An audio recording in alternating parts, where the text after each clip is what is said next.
प्यारे बच्चों, हमने कबीर जी की साखियों का अध्ययन किया। आज हम कबीर द्वारा लिखित शब्द पद का अध्ययन करेंगे, उसके अर्थ को समझेंगे। ये शब्द नंबर 1 बहुत ही महत्वपूर्ण है परीक्षा की दृष्टि से। आपकी कक्षा 9 की परीक्षा में ये हमेशा आता रहा है, इस पर प्रश्न आते रहे हैं।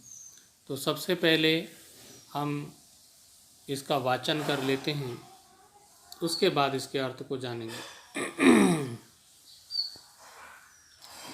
शब्द पद नंबर 1।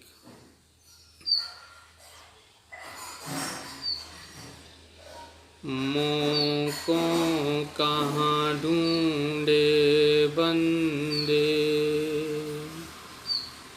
मैं तो तेरे पास में।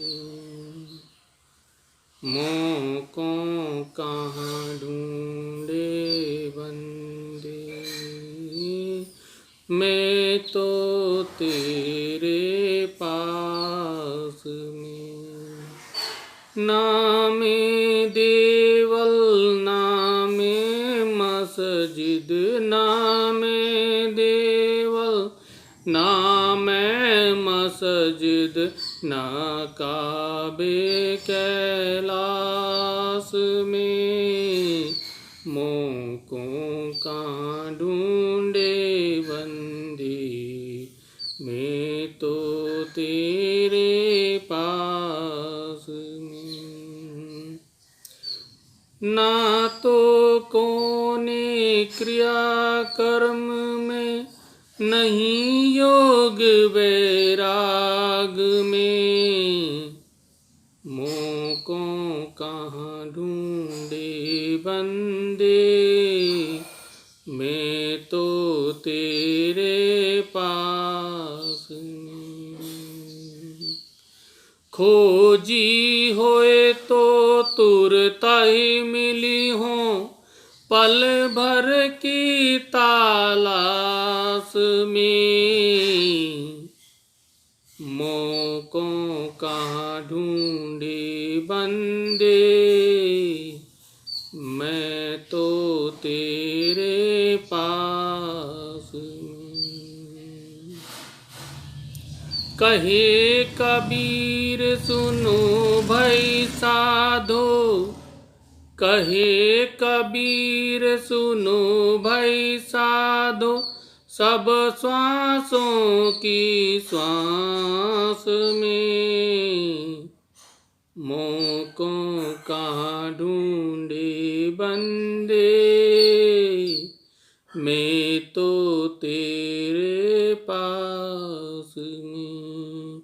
मोको कहाँ ढूंढे बंदे,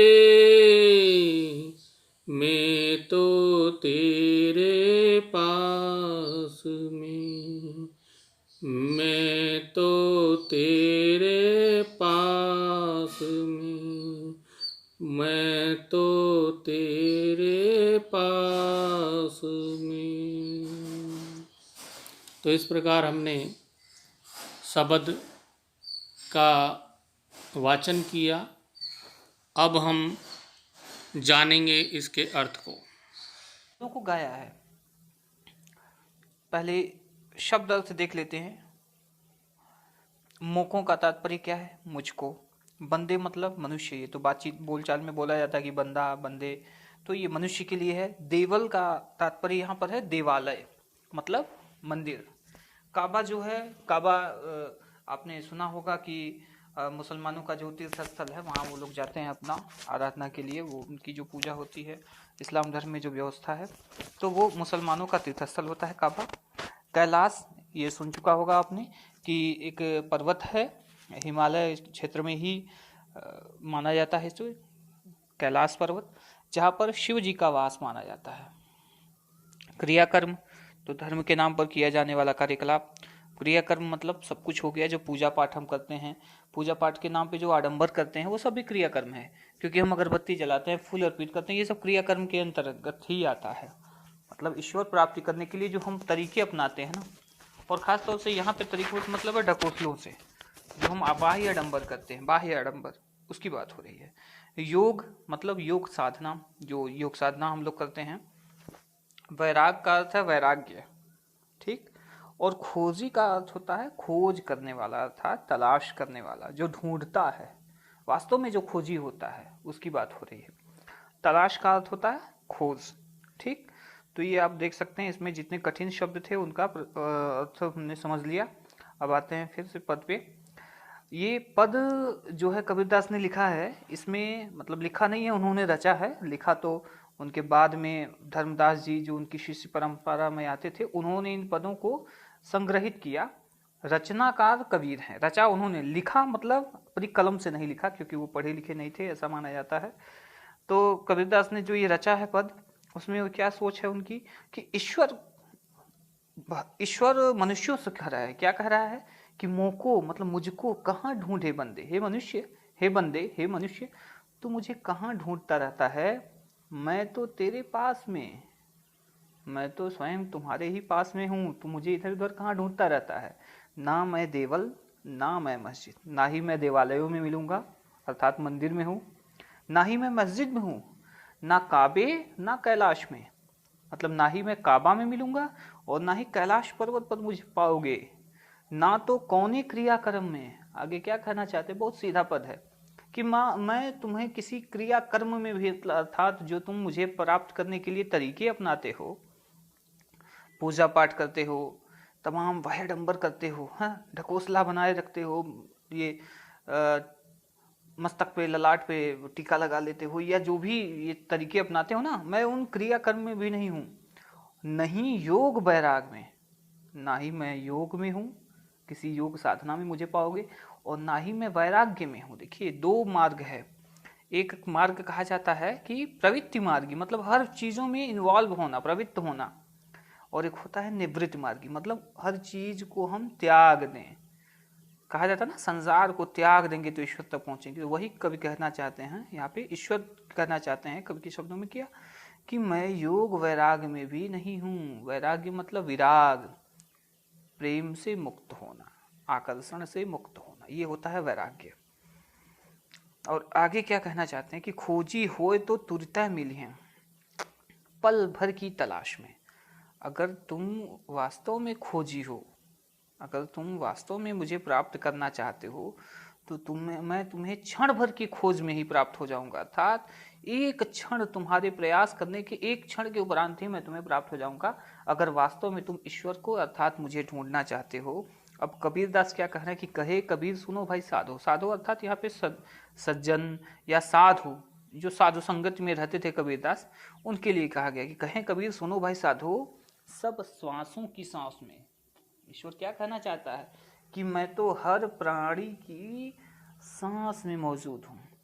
कबीरदास जी इस मान्यता को मानते थे, जिस बात को मानते थे उसमें क्या कहा गया कि ईश्वर जो है वो कण कण में व्याप्त है, उसके लिए कोई मंदिर बनाने की, मस्जिद बनाने की आवश्यकता नहीं है, वो हर जगह है। कहीं भी आंखें बंद करके ईश्वर की आराधना शुरू करोगे तो वो ईश्वर तुम्हें वहाँ मिलेगा। उसके लिए, क्योंकि हर व्यक्ति में ईश्वर है, हर जीव में एक आत्मा है और वो आत्मा परमात्मा का अंश है। इस प्रकार हर जीव में परमात्मा व्याप्त है ना। तो इसीलिए कबीरदास ने ऐसा कहा कि ईश्वर क्या कह रहा है कि मोह को कहाँ ढूंढ रही बंदे, मैं तो तेरे पास में, मुझे कहाँ ढूंढता फिरता है मनुष्य, मैं तो तुम्हारे ही पास में हूँ, है ना। कबीरदास ने कहा, एक दोहा है कबीर का कि कस्तूरी कुंडली बसे मृग ढूंढे वन माही। कस्तूरी होता है, एक पदार्थ होता है जो कहा जाता है किसी हिरण के नाभि में बसता है, और उसकी सुगंध इतनी अच्छी होती है कि हिरण अपने जीवन में उसी सुगंध का पीछा करते हुए पूरे जंगल में भटकता रहता है। वो सोचता है कि ये सुगंध कहाँ से आ रही, मैं वहां तक पहुंच जाऊं। उसे ये नहीं पता रहता है कि वो सुगंध स्वयं उसी के अंदर से आ रही है, और वो मतवाला होकर उस सुगंध को ढूंढता हुआ, तलाशता हुआ भटकता रहता है पूरे जीवन जंगल में। और अगली पंक्ति है कि ऐसे घट घट ही राम है, घटी घटी, मतलब ऐसे ही घट घट में, हर शरीर में, हर कण में राम है। ये दुनिया देखत ना ही, ये जो दुनिया है ये इस परमात्मा को देख नहीं सकती, लेकिन परमात्मा ईश्वर वैसे ही हर कण में व्याप्त है। ठीक है ना। तो अब इस पे इसके प्रश्न उत्तर पर वैसे ही देखिए अंतिम पंक्ति में क्या कहना चाहता है कि कहे कबीर सुनो भाई साधो, सब श्वासों की सांस में, मैं तो हर सांस में बसा हुआ हूँ। हर श्वासों की सांस मतलब मैं प्रत्येक सांस में उपस्थित हूँ, मौजूद हूँ। मुझे घूरना ढूंढना है तो अपने भीतर तलाशो, अपने मन में तलाशो, है ना। अगला देखते हैं इसका प्रश्न उत्तर जो है, मनुष्य ईश्वर को कहाँ कहाँ खोजता फिरता है। तो पहली ही लाइन में क्लियर हो चुका है कि ना मैं देवल, ना मैं मस्जिद, ना काबे कैलाश में। तो मनुष्य कहाँ ढूंढता है।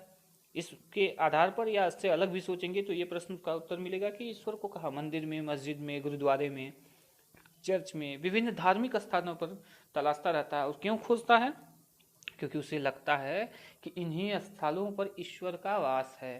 ठीक। मोको और तेरे शब्द किसके लिए प्रयुक्त हुआ है, दूसरा प्रश्न। तो मोको शब्द ईश्वर के लिए और तेरे शब्द मनुष्य के लिए प्रयुक्त हुआ है। अगला उत्तर देखते हैं, प्रश्न देखते हैं, कवि ने ईश्वर का निवास सब श्वासों की सांस में क्यों बताया है। क्यों बताया है इस पर बताया जा चुका है, मैंने बोला है, इसके पहले भी बताया है आपको कि जो जीव है उसके भीतर एक आत्मा है, और उस जीव के भीतर जो आत्मा है वो उसी परम आत्मा का अंश है, उसी भगवान का अंश है। तो इस प्रकार से हर जीव में ईश्वर व्याप्त है। तो कवि के अनुसार सभी जीव में परमात्मा का ही अंश है, जीवात्मा परमात्मा से अलग नहीं है। इसीलिए कवि ने ईश्वर का वास सब श्वासों की सांस में बताया। क्रियाकर्म से कवि का क्या तात्पर्य है। तो क्रियाकर्म से कवि का तात्पर्य धर्म और ईश्वर प्राप्ति के नाम पर होने वाले विभिन्न क्रियाकलापों जैसे पूजा, हवन, यज्ञ आदि से है। कवि के अनुसार खोजी कौन है। खोजी हुई है, खोजी हो तो तुरता मिली है पल भर की तलाश में। तो खोजी कौन है, जो सच्चे मन से ईश्वर की भक्ति करता है वही खोजी है, और वही ईश्वर को प्राप्त भी कर सकता है। ठीक। तो